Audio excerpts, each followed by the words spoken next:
Good morning, all. In today's session of salary, we will discuss the further perquisites. And today's first perquisite is the interest-free loan.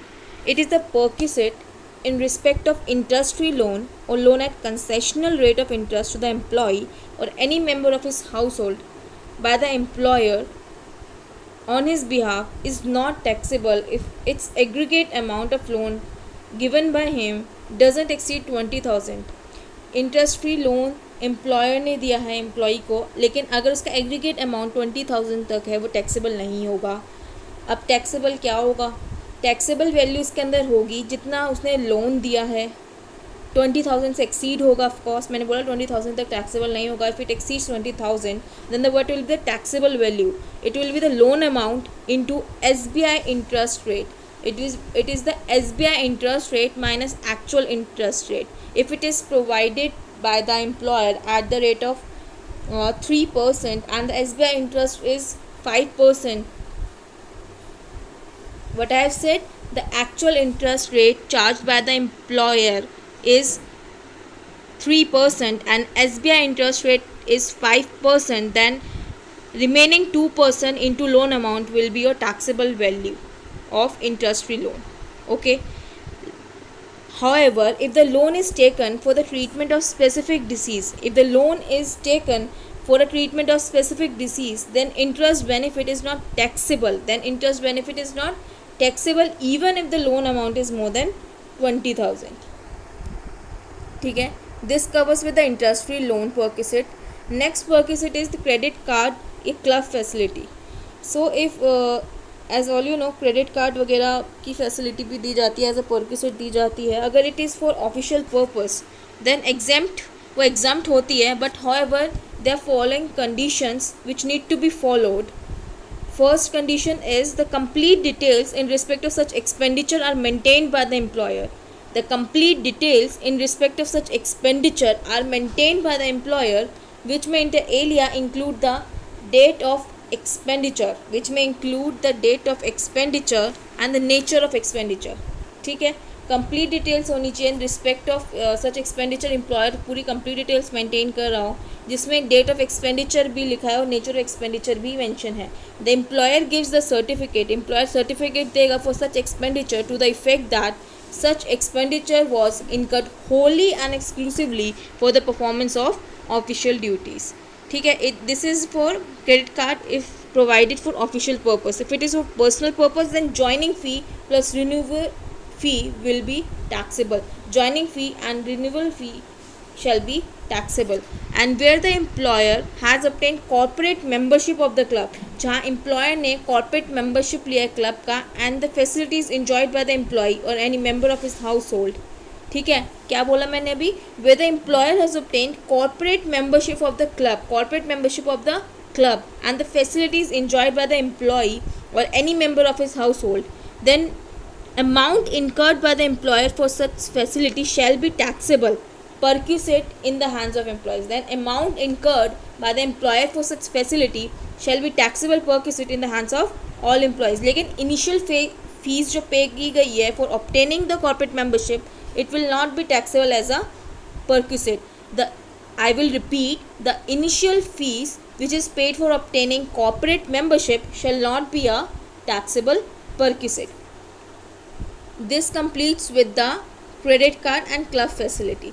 Next is the sweat equity shares.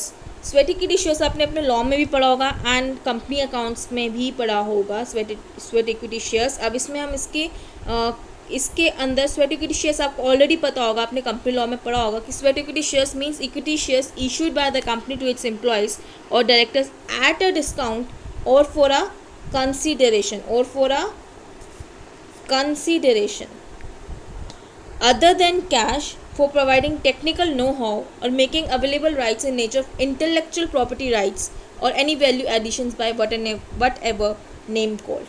अब इसका valuation कैसे होता है? जो भी fair market value होगी sweat equity shares की on the date on which option is exercise by the SSC. उसमें से हम क्या लेस करेंगे? द अमाउंट एक्चुअली पेड और रिकवर्ड फ्रॉम SSC. जो भी अमाउंट एक्चुअली पेड हो गया एक्चुअली पेड हो गया from the assessee in respect of such equity shares, in respect of such equity shares, then rest amount will be the taxable value of perquisite. Rest value will be the taxable value of perquisite. And if the further shares, if these shares will further sold, then the cost for that sweat equity shares will be the FMB. Okay, so this completes with the sweat equity shares, in which we have discussed that the fair market value as on the date on which option is exercised less the actual amount paid or recovered from the assessee in respect of such shares, rest will be the taxable value of perquisite. And when if it is sold out, then what will be the cost? The cost will be the FMV value. The rent free accommodation, next perquisite is the rent free accommodation. हम इसको दो part में discuss करते हैं कि एक government employ के लिए क्या ट्रीटमेंट होगा and second is non government employ. If it is the government employ तो rent as per government rule, उसमें कोई लाइसेंस फी लगती है वो टैक्सेबल होगी. और नेक्स्ट केस है नॉन गवर्नमेंट एम्प्लॉय. इसको हम फर्दर दो पार्ट में सब डिवाइड करते हैं. अगर कंपनी ने हाउस ओन्ड कर रखा है, if the employer owned the house, it's further treatment is further भी सब divided on the basis of population. हम उसे पॉपुलेशन के बेसिस पे सब डिवाइड करते हैं. अगर लेस देन 10 लाख का पॉपुलेशन है उस एरिया का, देन 7.5% ऑफ सैलरी. ठीक है. और अगर greater than equal to 10 lakh है but less than equal to 25 lakh है, 10% of salary. If greater than 25 lakh है then 15% of salary, then 15% of salary. तो हमने इसमें तीन पार्ट में आपको सब डिवाइड किया. First, less than equal to 10 lakh के केस में 7.5% of salary will be taxable. And second case में greater than equal to 10 lakhs, less than equal to 25 lakhs, 10% of salary, and greater than 25 lakhs equal to 15% of salary. अब इसमें salary की definition बहुत interesting है. इसमें salary की जो definition है वो बहुत इंटरेस्टिंग है. इसमें सैलरी को हम किस तरह डिफाइन करते हैं? Salary means the basic plus DA in terms. Salary means the basic plus DA in terms plus commission. Commission includes all types of commission. Then bonus, then taxable value of all allowances. जो हमने exemption के बाद जो हमारे पास allowances बच जाते हैं, taxable value of all allowances और other monetary benefit and other monetary benefit. तो what is the definition in case of rent free accommodation? इसमें सैलरी का क्या डेफिनेशन होता है? Salary means a basic plus DA in terms plus commission means all types of commissions plus bonus, taxable value of all allowances and any other monetary benefit excluding perquisites. Okay, this will be the definition of salary for the calculation of rent free accommodation. ठीक है. ये case है आपका house own by company. But if it is provided by taking it in hire, salary का definition इसमें पूरा same वही रहेगा.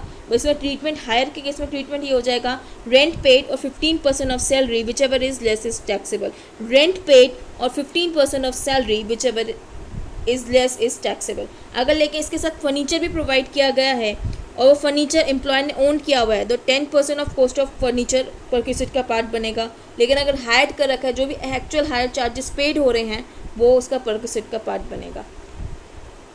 ठीक है. मैं इसको एक बार दोबारा रिपीट करती हूँ. It is further be subdivided into two parts. First in the case of government employ, second in case of non government employ.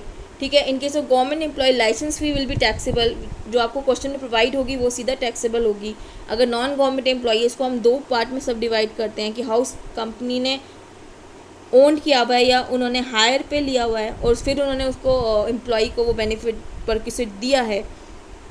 तो फर्स्ट केस अगर ओन्ड है तो हम उसको पॉपुलेशन के बेसिस में क्लासीफाई करते हैं. अगर less than equal to 10 lakhs है तो 7.5% of salary will be part of perquisite.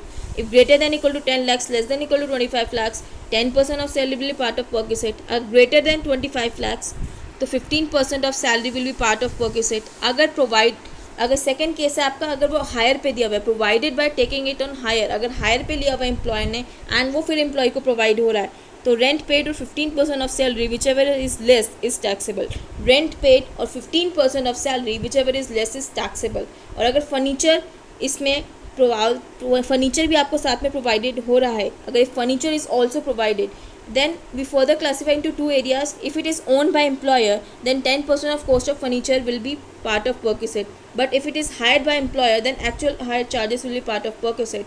The important area which need to be remembered in case of rent-free accommodation is the definition of salary, which means the basic plus DA in terms plus commission, that is all types of commissions, plus bonus plus taxable value of all allowances which is left over after taking exemptions, then any other monetary benefit excluding perquisites. Okay, then this is the definition of salary for the rent-free accommodation calculation. Okay, so thank you.